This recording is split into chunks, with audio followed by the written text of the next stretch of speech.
देखो, इस वीडियो को शुरू करने से पहले एक चीज़ बताऊं। मैंने कुछ चीज़ें कंप्लीट करा सकती हैं सिंथेसिस के अंदर।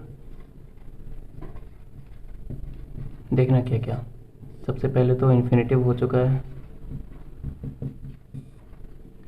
फिर उसके बाद जीरंड, उसके बाद पार्टिसिपल,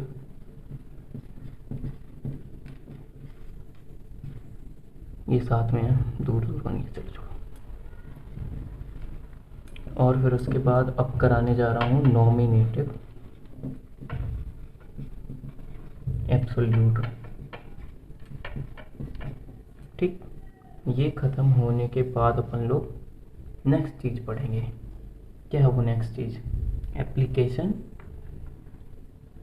फ्रेज इन एप्लीकेशन या फिर केस इन एप्लीकेशन, दोनों एक ही होता है। ठीक, क्या? Case in application.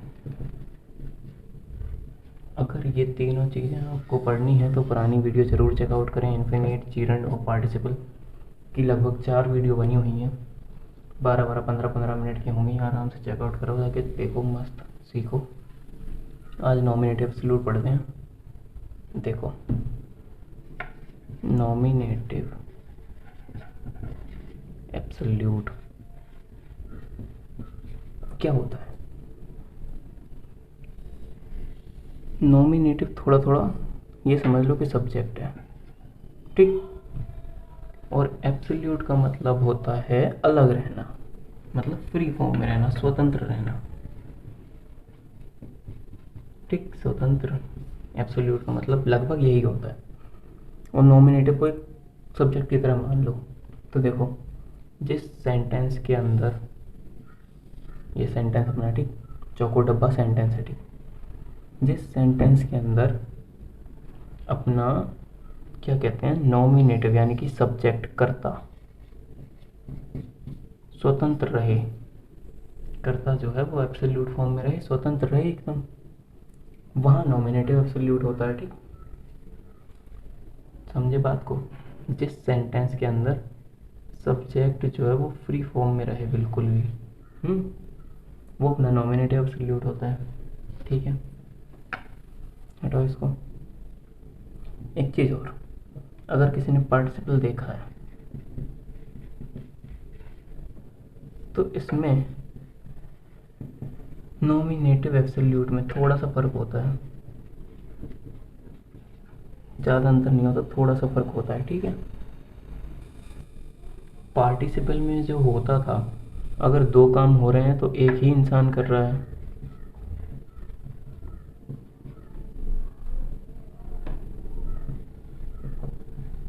एक ही इंसान दोनों काम कर रहा है, दोनों काम। इसमें जो होता है, अलग अलग लोग होते हैं अलग काम के लिए। एक काम के लिए वन वर्क, वन पर्सन।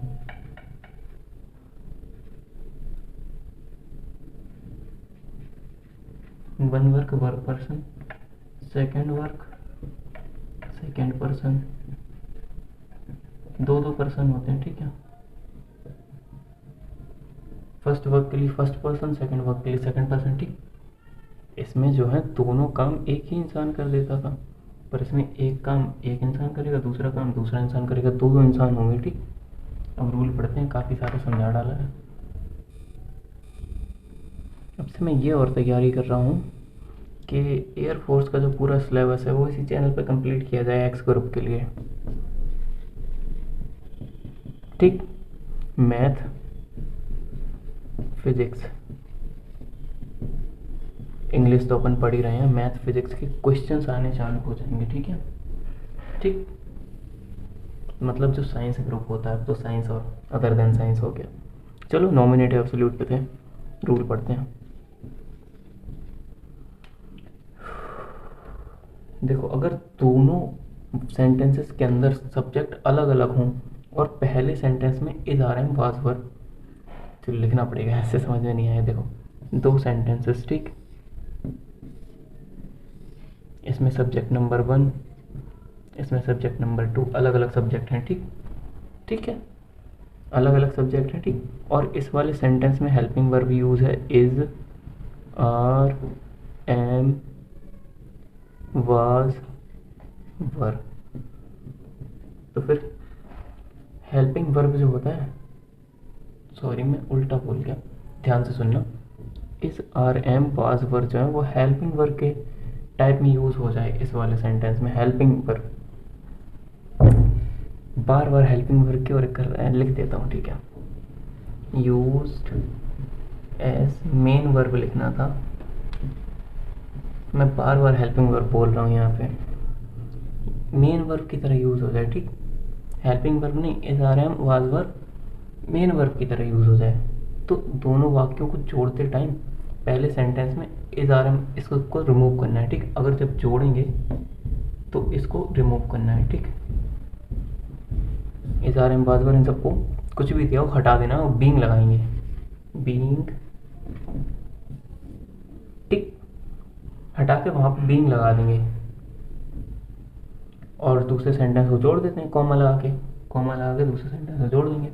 इनकी जगह पे बीइंग लगा देंगे, बस is are am was verb दिया उसे हटाना है और बीइंग लगा देना है और फिर आगे वाला सेंटेंस कॉमा लगा के चिपका देंगे। चलो एग्जाम्पल इधर ही देखें, नहीं तो समझ में नहीं आएगा। The play was over all left the ground, ठीक है। द प्ले, मैंने कहा is are am was verb को हटाना है और लगाना क्या, ये लगाना है, ठीक। ठीक, लगाना ये, रिमूव करना है इसको और ये लगा देना है। क्या लगाएंगे अपन, बीइंग है ना, the play being over comma लगा के ऑल लेफ्ट द ग्राउंड, ठीक है। आ गया कैमरे के अंदर, बढ़िया, समझ गए ना अच्छे से। एक आध एग्जांपल और दिखाऊंगा पर फिर इससे समझा देता हूँ। दो सेंटेंस दिए, इसको मेन वर्ब की तरह यूज़ किया is are am was verb को, ठीक है। The play was over, main verb कुछ है ही नहीं उसमें, तो इसी को मेन वर्ब की तरह यूज़ करना पड़ा। फिर हमने किया क्या, इन में से कुछ भी अगर लिखा है मेन वर्ब की तरह तो उसको रिमूव किया, रिमूव करके लगाया बीइंग, बीइंग लगाया और दूसरा सेंटेंस जो वो कॉमा के साथ वैसे ही वैसा लिख दिया, जुड़ गया भाई नॉमिनेटिव एब्सोल्यूट से। ये था रूल नंबर 1। एक एग्जांपल और देखते हैं फिर रूल नंबर 2 पढ़ेंगे, ठीक है। देखो example, it was holiday we didn't go to school. देखो इसमें कोई मेन वर्ब है नहीं है यार, इसी को मेन वर्ब के जैसे यूज़ कर लेते हैं तब। तो फिर मैंने पीछे बताया कि अगर is are am was verb को मेन वर्ब की तरह यूज़ किया जाए तो उसको हटा देना है और उसके हटा के लगाना है बीइंग, इट बीइंग हॉलीडे, और दूसरे सेंटेंसेस को कॉमा लगा के पूरा वैसे ही लिख देना है।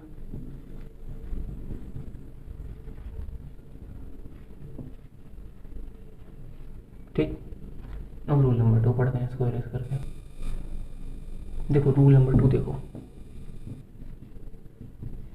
अगर पहला सेंटेंस एक्टिव वॉइस में दिया जाए, देखो ये एक दो सेंटेंस दिए जाते हैं ना सिंथेसिस में जोड़ने के लिए, दो सेंटेंसेस हैं, पहला दिया हुआ है एक्टिव वॉइस में, तो हमें क्या करना है, जोड़ते टाइम दोनों को, जब हम दोनों को जोड़ेंगे तो V3 से पहले हैविंग लिखेंगे। क्या, कहीं पे हम लोग V3 लिखेंगे उससे पहले जो है वो हमें हैविंग लिखना है, ठीक। हैविंग ईटन, हैविंग स्टॉप्ड, ऐसे मतलब V3 जो आएंगे, ठीक है। चलो एग्जाम्पल देखो, the rain stopped,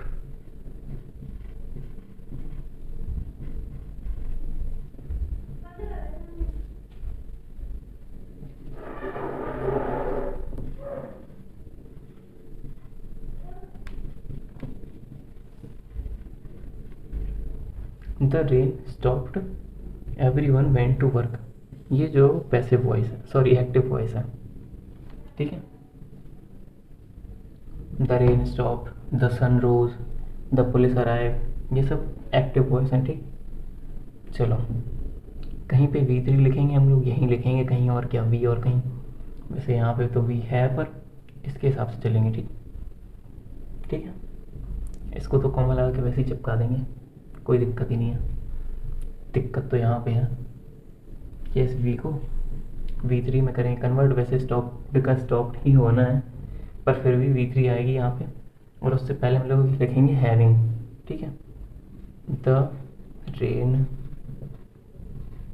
having stopped, बस इतना कह रहा था उतनी देर से।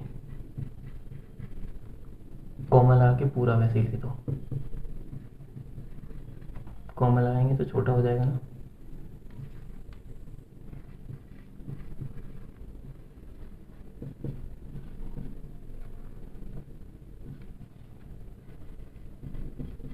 ठीक है, बढ़िया। एग्जाम्पल और देख लेते हैं, एक इरेज कर दूँगी सबको। चलो देखो, the sun rose the bird start chirping, ये रहा अपना एक्टिव वॉइस। सॉल्व करते हैं इसको। द सन हैविंग लिखेंगे ना, अब रोज का क्या करेंगे, V3 राइजन, कॉमा लगा के द बर्ड स्टार्टेड चिरपिंग। ये मच्छर देख रहे हो, दिख रहा है यहाँ पे, ये ऑल आउट का कमाल है। गिर रहे हैं मच्छर, बेहोश होगी। ठीक है, जुड़ गए। चलो बढ़िया। एक और रूल है, वो और पढ़ लेते हैं, ख़त्म करें नॉमिनेटिव एब्सोल्यूट को। देखो अभी रूल नंबर नेक्स्ट है 3, रूल नंबर 3। ठीक, 2 सेंटेंसेस दिए, मैं तो ऐसे ही समझाऊंगा भाई, ऐसे ही मुझे समझाना आता है और शायद सबको समझ में भी आ जाए। एक सेंटेंस और 2 सेंटेंस है ना, ज़रूरी है कि लिखो इसमें। देखो ये पहला वाला सेंटेंस जो है अब की बार दे रखा पैसिव वॉइस में। ठीक, तो हमें कुछ ज़्यादा नहीं करना है, जो पहले हैविंग लिखते थे एक्टिव वॉइस में, अब की बार हम लोग बस हैविंग के साथ बीन और लगाने लगेंगे और प्लस V3 लगाएंगे। ठीक, V3 से पहले हैविंग बीन लिखना है। ठीक, ज़्यादा कुछ है ही नहीं। चलो एग्जांपल दिखा दूँ एक दो। द लेटर वॉज रिटन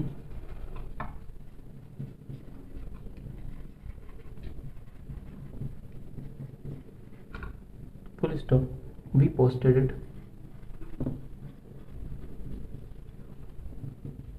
ठीक, द लेटर, अब वाज के बाद रिटन की जगह क्या लिखना है, हैविंग बीन रिटन।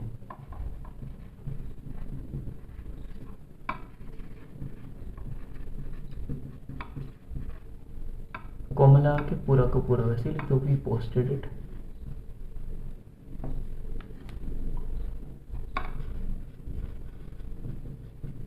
ठीक है, मैं एक चीज़ और कह दूँ, चलो पहले एग्जाम्पल एक और देख लेते हैं फिर कहूँगा। ठीक है, the bank was closed,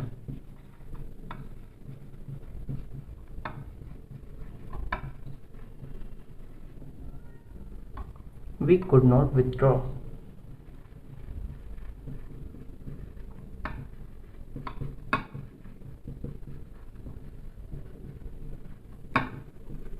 any money. ठीक है, दिख रहा है मैंने काफ़ी छोटा लिख दिया क्योंकि अगली लाइन भी तो लानी थी।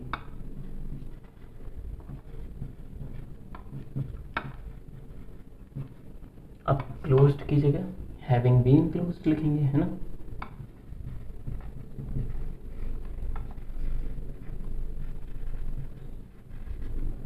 कॉमा लगा के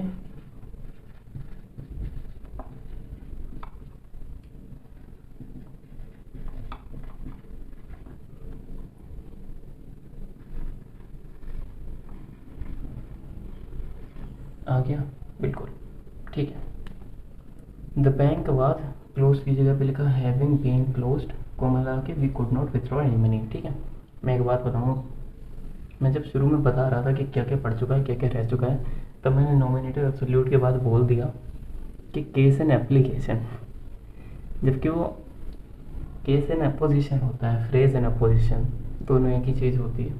अपोजिशन बोलना था वहाँ, मैंने फालतू में एप्लीकेशन बोल दिया, पता नहीं क्या सोच के। चलो ठीक है, वही पढ़ाते हैं। ठीक है, क्या पढ़ें? Case in apposition.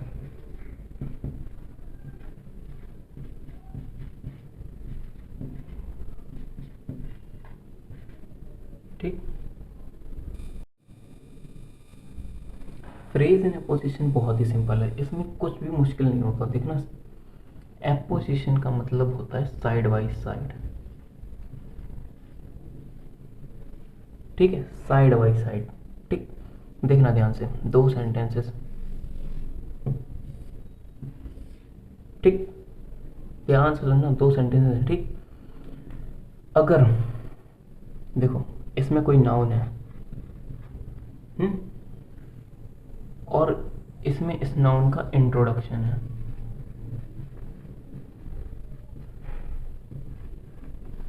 इसी नाउन का, जैसे कि ये किंग, और यहाँ पे बताया किंग ऑफ मेवाड़। ठीक, यहाँ पे कुछ लिखा है और इसका इंट्रोडक्शन यहाँ पे दिया हुआ है। ठीक, तो दोनों सेंटेंसेस को जोड़ते टाइम, वैसे हाँ एक चीज़ और, फ्रेज के टाइप में भी दे सकते हैं यहाँ पे। वैसे फ्रेज के टाइप में ही दिया होगा यहाँ पे, पर बात सुनो आगे की मेन बात। दोनों सेंटेंसेस को जोड़ते टाइम करना क्या है, वो जो परिचय देने वाले शब्द है ना, इस नाम के ठीक बाद लिखे जाएंगे। किंग लिखा और उसके जस्ट बाद ये लिखा जाएगा। अब ऐसे किंग करके ये तो नहीं लिख सकते, किंग ऑफ मेवाड़। ठीक है, यहाँ पे नाम लिख देते हैं। क्या नाम लिखूं? कौन था मेवाड़ का राजा? I don't know, sorry. क्या लिख दूं? शिवाजी लिख देता हूँ। ठीक है, वैसे हो भी सकता है वो रहे हो, आई डोंट नो, सॉरी। ठीक है, यहाँ पे लिखेंगे नाम शिवाजी। ठीक, और उसके जस्ट बाद ये लिखा जाएगा इंट्रोडक्शन। कैसे? ये कॉमा लगा के, दो कॉमा के बीच में बंद करके, किंग ऑफ मेवाड़। ठीक, ऐसे बंद करके लिखा जाएगा। समझे बात को? बिल्कुल सरल है, कोई बात नहीं है। ठीक, दोनों कॉमा के बीच में लिखेंगे, समझ गए? जिसका भी इंट्रोडक्शन कुछ भी दिया जाए। ठीक, आगे बढ़ें, एक दो एग्जाम्पल देखते हैं। पहले पॉज करके लिखता हूँ एग्जाम्पल। ठीक है, मैंने पहले हिंदी एग्जाम्पल लिया समझाने के लिए अच्छे से। चलो देखते हैं। वह भारत की राजधानी दिल्ली गया। हम ऐसे भी तो लिख सकते हैं, वह गया दिल्ली, और भारत की राजधानी है, ये हम इंट्रोडक्शन करके डाल देंगे, है ना। ही वेंट टू, सॉरी डी पढ़ा, I am sorry, my mistake. He went to Delhi, comma लगाएंगे, और इतना जो है भारत की राजधानी, ये हम दिल्ली का इंट्रोडक्शन बना देंगे। The capital of India,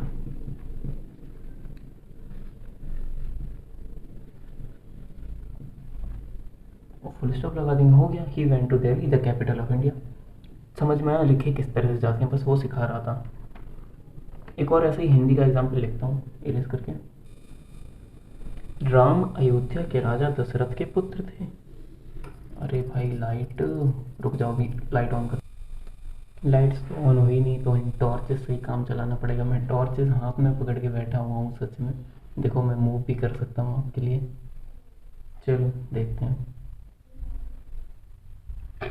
Ram Ayodhya के राजा दशरथ के पुत्र थे, तो पहले में इतना लिख सकते हैं, राम थे दशरथ के पुत्र। इतना हम इंट्रोडक्शन बना लेंगे, है ना। Ram was the son of Dasharath, है ना। Ram was the son of Dasharath, और यहाँ पे लिखेंगे द किंग ऑफ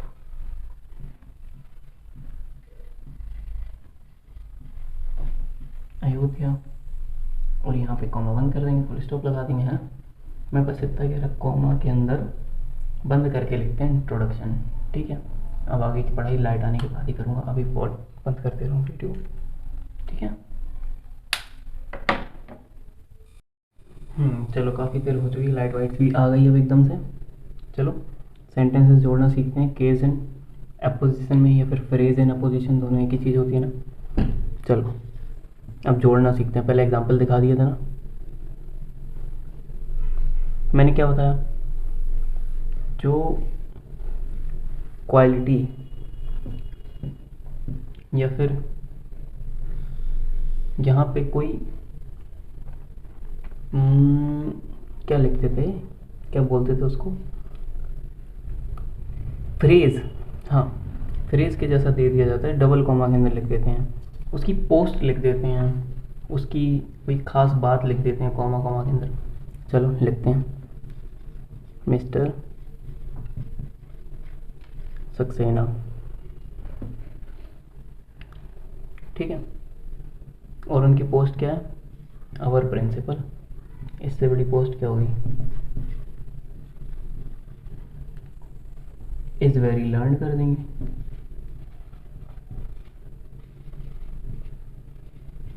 ठीक, मिस्टर सक्सेना कॉमा लगा के लिख दिया, our principal is very learn. ठीक है, नेक्स्ट एग्जांपल देखते हैं फटाफट से। अब सिर्फ एग्जांपल ही एग्जांपल है और फिर ख़त्म है ये, इसलिए एक और एग्जांपल करा के इस वीडियो को एंड कर दूँ। चलो 2 एग्जांपल दिखा देता हूँ।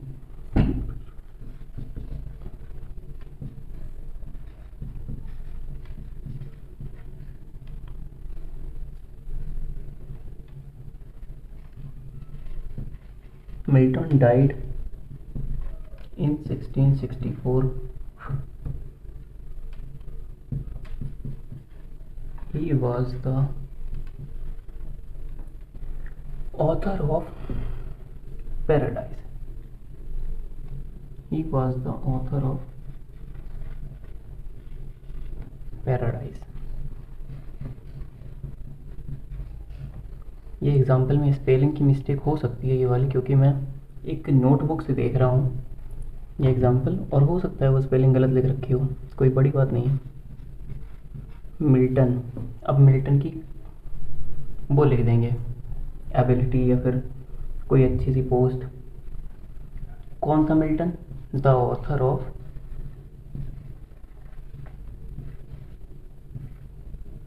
पैराडाइज, कॉमा के अंदर बंद करके लिखते हैं कोई खास बात इस बंदे की, ठीक है।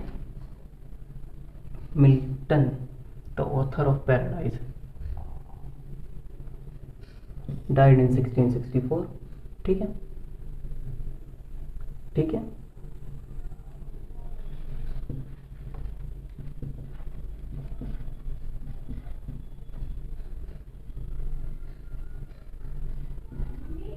ठीक है, चलो नेक्स्ट एग्जांपल देखते हैं, बस फिर कहानी ख़त्म करते हैं, अब नहीं लिखवाऊंगा। और अगर एग्जांपल सही हो तो छोटा सा कमेंट कर देना, बस सब आ जाएगा। बस इतना लिख देना एग्जांपल, ये भी मत लिखना चाहिए या नहीं चाहिए, सिर्फ एग्जांपल लिख देना, पहुंच जाएंगे एग्जांपल की video. I have never been to Bombay.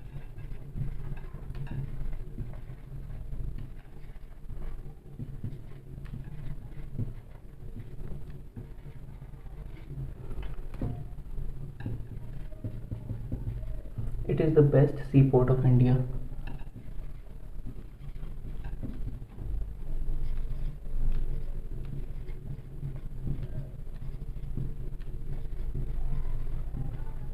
ठीक है, अब क्या लिखेंगे, पहले इतना पूरा ऐसे ही लिख दो, I have never been to Bombay. मैं बताता था कॉमा के अंदर इस बंदे की खास बात लिखी जाती है, पर यहाँ पे बंदा नहीं, नाउन बोलते हैं उसको। यहाँ पे जो भी नाउन लिखी हो उसकी फ्रेज यहाँ पे लिखी जाती है, सही भाषा ये है, ठीक है। यहाँ पे जो भी नाउन लिखी हो उसकी फ्रेज कॉमा के अंदर बंद करके यहाँ लिखेंगे, ठीक। बॉम्बे, इट इज़ को हटा देंगे, कॉमा के अंदर लिखेंगे the best sea port of India, ठीक है। बस आज की वीडियो इधर ही खत्म। जो कुछ भी पढ़ना चाहते हो ग्रामर में, मैंने बोला एयरफोर्स की भी वीडियो आएंगी जल्दी ही इसी चैनल पे, एक्स ग्रुप के लिए, मतलब साइंस ग्रुप के लिए, तो जो कुछ भी चाहिए कमेंट करो, सब मिलेगा यार, ठीक है।